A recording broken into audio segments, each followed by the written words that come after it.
Brawling secondary battleships. These are some of my favorite ships in the game, although they often don't work all that well. So in this video, I wanted to show you some situations where I made these secondary battleships work extremely well, and maybe some of these scenarios I make a few mistakes that we can all learn from. Honestly though, the reason this is a compilation of clips and not a full game that I'm showing you is that these games tend to go one of two ways. One, I push in and I get a ton of damage and then I die early.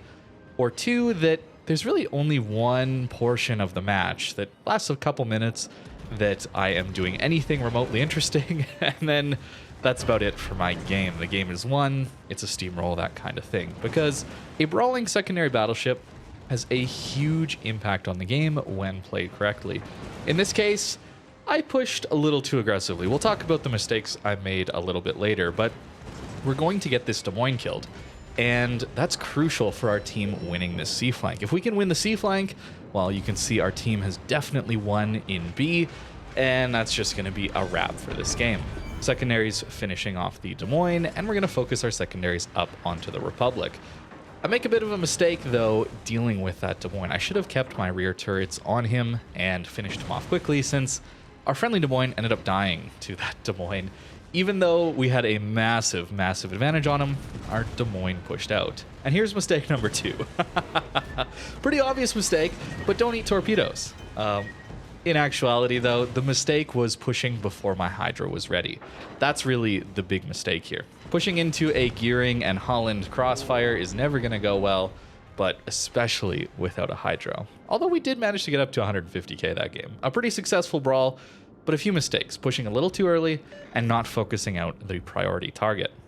Oftentimes, these brawling secondary battleships work best on flanks, where you're not going to be caught in a crossfire like we were last game, and you can really focus on one target at a time. In these close-range 1v1s, that's where these ships are at their absolute peak. So even though it's an Annapolis and it's a super Des Moines, essentially, yeah, there's not really going to be too much troubles here. I think I do an excellent job here of consumable management. I do use my heal before it's a fully optimized heal. You can see in one of the mods in the bottom left corner tells me how much my heal will heal me for and what the maximum potential heal is. Oftentimes it's a good idea, if you know you're going to be taking some damage, to pop your heal a little early before you're going to maximize a heal. And, well, the extra damage you take throughout the duration of the heal will mean that you're going to maximize that heal anyway, and you're going to get to your next heal quicker. The other thing I do here is I damage control early. This might be a bit risky, but we have a 30-second immunity time with this current build, and with some clever island usage, we can actually duck under this island and not get ourselves lit on a permanent fire. Overmatch, of course, is tearing this Annapolis up. The secondaries aren't doing too much, although they're a little bit helpful. The main thing here is managing our HP, maneuvering efficiently to not give broadside to the Soyuz, and of course, consumable usage. This is something that it's a little easier on something like the Ohio, right? With a 40-second heal cooldown, half that of the normal battleships, but the damage control is a really interesting one. And this is why I often talk about island usage and how important it is. Your damage control really is the lifeline. Multiple fires, floods, your engine getting knocked out, rudder getting knocked out. This is often ways that I'm going to die in my brawling battleships. And yeah, Overmatch finishes them off, and we've done a pretty good job of securing this flank. It's another great way for battleships to impact the game is securing these off flanks, making sure that nobody can be here. And then, of course, once you have it secured, there's some pretty impressive crossfires that can be enabled with this. So even though it's a bit difficult to use these ships, I would say, there are positions and situations where pushing with a secondary ship actually does work. Most of the time, it doesn't. Most of the time, let me be clear, most of my matches don't actually look like this. They're often much lower on the damage, and I'm dead much sooner. So if I'm trying to brawl it out, it really takes a lot of thought. These ships are not easy to play efficiently. They're easy to push in and get a few secondary hits, but to play them well is pretty challenging, I would say, since the game isn't the most friendly to pushing in. Notice how I could have had a broadside shot here, on the enemy Soyuz, and I go for the Georgia instead. That's because I'm just a little bit more afraid of a Georgia. Honestly, the guns are better. The secondaries could light me on a bunch of fires. We don't know, well, we now know if there's a destroyer in front of us. And with the secondaries lighting fires, potentially taking floods, it's more important to deal with this Georgia a little bit sooner. So that's what target prioritization is going to be good for in one of these ships. And this, I think, is the biggest mistake I make in this situation. I damage control and heal up my temporarily broken turret. This is something I should not have done. This is not something you want to be doing, especially when you know you're pushing into an enemy destroyer. So I use up my damage control, my lifeline, like we talked about. And this, I think it's a Harugumo, right? Or Kitakaze, I should say. Now can just free farm us, get a bunch of permanent fires on us, and potentially even a flood with these torpedoes. However, we are saved by the bell, and the game ends. But a mistake, nonetheless. I had to point that out. So some pretty good consumable usage at the beginning, but a little bit weak at the end there. Just something to keep in mind with using these damage controls early. It's not always the best idea. It's tough to know. All right, of course, you don't know what's coming, but if there's a destroyer in your face and you're not taking a bunch of flooding and torpedo damage, it's probably a good idea to hang on to that damage control. Moving on to a ship that's a little bit weaker, I would say. Brandenburg, low HP pool, giant superstructure, pretty weak guns, right? I'm not a huge fan of the Brandenburg, especially in the PC game. Apparently in the console version, it's pretty powerful, but here, the guns are weak. It's got low HP. The Bismarck is just a better ship. The Tirpitz is a better ship, in my opinion. But I want to talk about secondary usage and secondary priority targets, right? So I'm shooting at this Alabama with my secondaries, and notice I do have the Lucian's flag on my ship.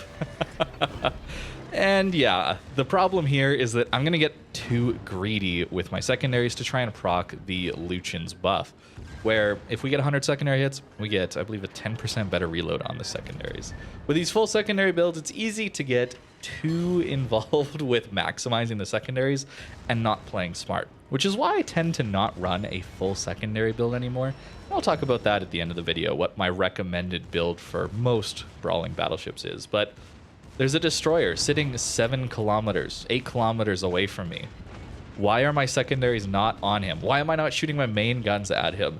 A little bit of chip damage here and there on an enemy destroyer can often mean the difference between living or dying or winning the game or not. So yeah, target prioritization here was really not good. It's going to be fine in this game though. The Alabama is just hard charging into us and gifting us a ton of secondary hits and a ton of damage.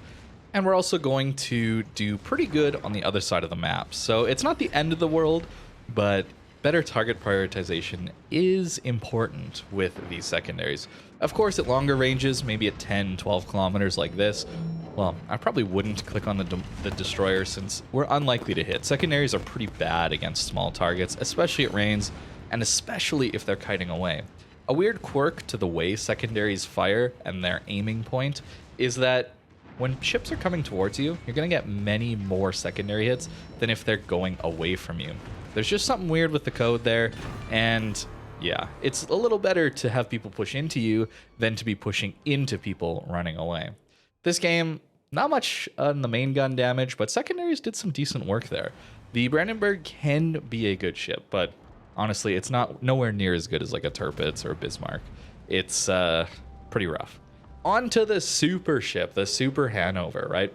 A massive boat of a ship. These guns can hit pretty hard, although the dispersion's a little questionable at times. The gimmick, of course, is the secondaries. If you didn't know, Hanover, when it pushes this gimmick button, it increases the secondary range outside of 14 kilometers and gives you better DPM. The secondaries also pen 32 millimeters base, so they're pretty strong. But in this one, I actually popped my consumable there a little bit too quickly. It's actually not a consumable, sorry. It's a skill. If you get 3 accurate salvos, you've activated the skill, and then the next time you push your F key or whatever the key is to activate it, your secondaries will be buffed. But the reason I included this clip is really not for the secondaries, it's for my positioning. I pushed in very aggressively here. We know there's an enemy destroyer, and our Marceau is not going in the direction of the enemy destroyer. We know he's in spawn. and I haven't turned to follow, or I haven't turned away from this flank. Oftentimes, you want to turn away from these enemy DDs, but I didn't. And that allowed me to dodge that salvo. Staying bow in when you don't know if the enemy DD has torpedoes loaded and ready to fire at you is a much better way than just risking your ship by turning and hoping that the enemy DD isn't going to dev strike you. I promise you, most of the time, you're going to take way, way more damage than if you eat one, maybe two torpedoes on the nose. And once those torps are passed, well, then we can make our risky turn. Well, and it's not very risky anymore, right? The torpedoes aren't going to come for us because we know they've been launched already. And the worst that can happen is a bit of battleship fire into our broadside. German battleships, well, outside of the battle cruisers, the main battleships all have turtleback, and that's going to keep me safe most of the time here. The secondaries will do some work on these targets as they're fleeing, but honestly, we've done our job. Pushing into the A cap here has secured us this flank, and now we can go attack B from relative safety. These islands here are super important on this map for dealing with the B cap. It really doesn't matter who gets it earlier on. It matters who is in control of more of these islands surrounding the cap. Whoever gets control of the islands probably is going to win the game. Not always, but it tends to go well when your team can shoot from cover and the enemy team is forced to play in open water, especially in a crossfire. You notice our team has a pretty nasty one, and this poor Moskva is forced broadside to us. So even though main guns aren't really the strong suit on a lot of these secondary battleships, I do think that it's good to build them for main guns still. You can always get a few secondary upgrades and have decent secondaries, but really the main guns are the bread and butter of most ships. That's where you're going to get most of your damage from. Schlieffen is maybe the only exception to that. But for most of these ships, it's really important to build main guns because there's going to be opportunities like this, where there's a broadside ship, and without building for the main guns, well, that might not happen. And more importantly, really, is that secondaries aren't that useful in a lot of games. Most games don't look like this, these clips especially, where I'm taking out the chunks where I'm in brawling secondary range. There's a lot of sniping that goes on. There's a lot of repositioning. In some games, there's a lot of kiting that goes on. And I think that building for guns that will be useful at all times is a little more important than building for these very niche moments. So that's what's going into the build later on. But to talk about this game, I'm not shooting my guns. Why is that? Well, we're in secondary range and we're undetected. We have a smoke screen available to us, and this is something that you can do in divisions a lot. This tends to not happen in randoms, but we've been given a smoke, and I really appreciate it. This is a very fun tactic to use in a brawling secondary battleship. Using your secondaries to apply a lot of pressure to an enemy ship that's pushing into you, and then when they decide they've had enough and want to go broadside, that's when you fire. So that's what we're going to do here. We're going to wait. You notice the Monty even blind firing us pretty successfully towards our secondaries, but we're not going to give in yet, and we're going to wait for this broadside to come, because it will. People get very tired of a lot of little guns hitting them over and over and over again. I know this from experience, all right? Trust me. It's very annoying. And the Monty, well, maybe gets a little bored and opens up to fire at someone else. And that's another reason you want to build for main guns. When these broadsides occur, and they will at closer ranges, people end up broadside quite often since they don't really know who to angle to all the time. And one mistake can give you a salvo like that, which is awesome. It feels great, honestly. It's a ton of fun. And even though secondaries are also fun, those big meaty salvos, that really is the bread and butter of battleships. Notice how I'm also learning my lesson, or maybe I'm playing a little smarter here. Maybe I've had my full cup of coffee and I actually am awake while playing this game. But I'm focusing on the Sherman on the one line here. It's very important to deal a little bit of chip damage here and there. That way, the Sherman later on might not be able to do this open water gunboating like he is right now. A Sherman is very hard to deal with. That ship has a ton of firepower, a lot of range, and very good shell arcs. And, well, if he's at low health, you can deal with him. But if he's on half to full HP, remember, he's got 28,000. It's very hard to deal with. So every little bit of chip damage helps. Target prioritization, it's very good to go after those DDs. The Schlieffen giving us a broadside. a bit of damage. That's a pretty typical salvo, though, let's be honest. But that's okay, because this ship doesn't need to hit hard every single time. It's about putting these brawling ships in the right positions at the right time. It's not pushing too early, it's about pushing at the right time. And I think this is one of the hardest things to know what to do in this game. It doesn't matter if you're in a brawling battleship or a normal battleship, cruiser, destroyer, it's knowing when to play aggressive and when to play passive. And my best tip I can give you guys is to be very mindful of how and when you died on a loss. It's very important that it's on a loss because that is going to give you the clearest data. If you die early and your team loses, that means you played too aggressive. If you die late and your team loses, well, maybe you played it right, or maybe you played a little too aggressive still. But if you're living and you lose, you probably should have played more aggressive. The other option when you die late and you lose is that you played a little too passive early on, and then to make up for that, you played aggressive late when it didn't really matter. That's really what I'm thinking about a lot of the time when I'm playing these battleships. I'm constantly thinking about when I mess up, when I lose games, when I die. Why did I die? Could have I done it something differently? Could have I played a different position? Could have I played a little more passive if I died early? Or if I'm alive at the end of a blowout, well, maybe I could have played a little more aggressive, or maybe sometimes there's just blowouts, right?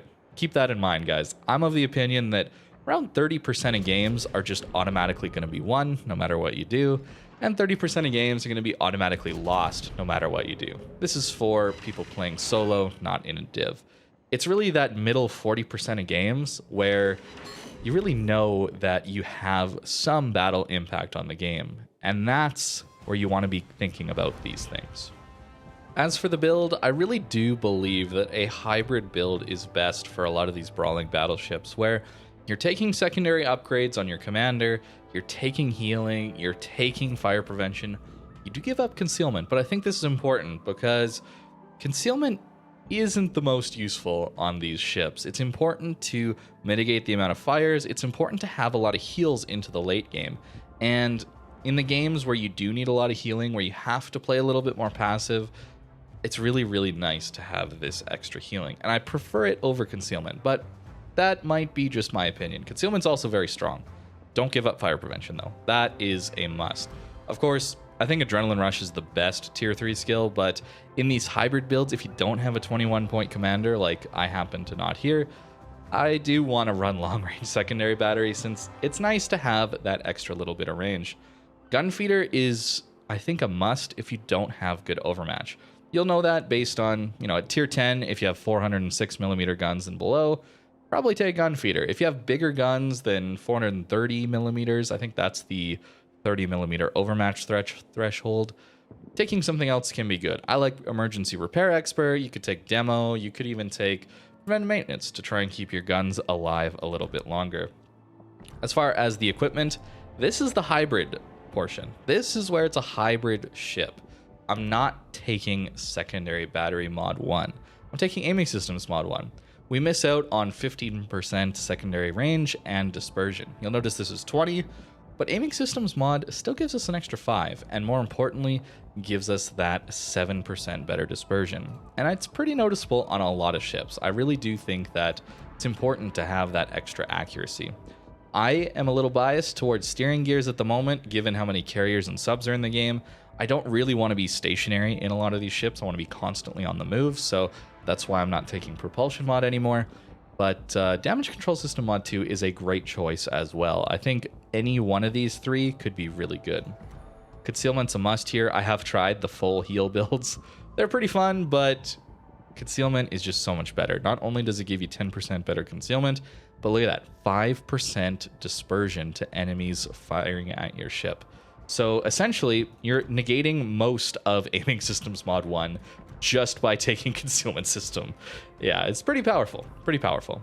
And I've actually started taking Gunfire Control System Mod 2, Range Mod, on my Proisen. I'm finding that I want 23 kilometers of range on my battleships at tier 10. That allows me to play a more passive role, and given these hybrid ships, right, these hybrid builds, I'm able to play at those longer ranges and still have decent accuracy and battle impact, even on a secondary focused ship. So that's why I'm taking range mod. I do think if you're comfortable or you're in a div or you're finding that a lot of your games you can push up, main battery mod 3 is just better. So that's the hybrid build that I've been landing on, and I've had a lot of good success with. Not all the clips in this video have been with that build, but I've been kind of fine-tuning it over the last couple months, and this is what I've landed on for a lot of ships. I'm even taking it on ships you wouldn't expect, like a Republic maybe, or a Bourgogne. Ships that have decent secondary range, but not accuracy. I can still get a ton of use and value out of their guns at long range, since I still have a full gun build. I'm just adding that little bit of spice of secondaries on the side, and I'm having a lot of fun with it. But probably not the best build on most of those other ships, but certainly for German battleships and ships like the Ohio, I'm definitely taking these builds on. So let me know what you think in the comments below about secondary brawling battleships, these hybrid builds, and which battleship has been your favorite for brawling and close range secondary combat. Let me know in the comments down below. Thank you for watching, and I hope you have a great rest of your day.